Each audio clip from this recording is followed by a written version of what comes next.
Ano-ano ba yung mga dapat nating ihanda ng mga requirements? First is yung passport. Second is visa, kung kailangan po natin ng visa sa bansang pupuntahan natin. Boarding pass, e-travel, and the next po ay return or round-trip ticket.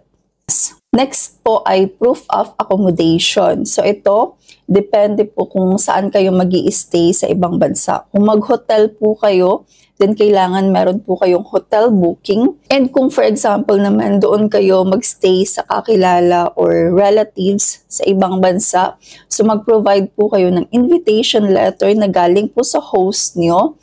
And doon nakalagay po kung saan kayo mag-i-stay, yung address nila, yung name nila, and dapat meron pong pirma nila. Next po ay travel insurance. So itong travel insurance ay hindi po ito siya necessary, pero highly recommended. Ina-advise po talaga ng immigration na mag-ready kayo ng travel insurance just in case, kasi hindi natin alam kung anong mangyayari sa atin kapag nasa ibang bansa tayo. Next po ay detailed travel itinerary. The next po ay proof of financial means.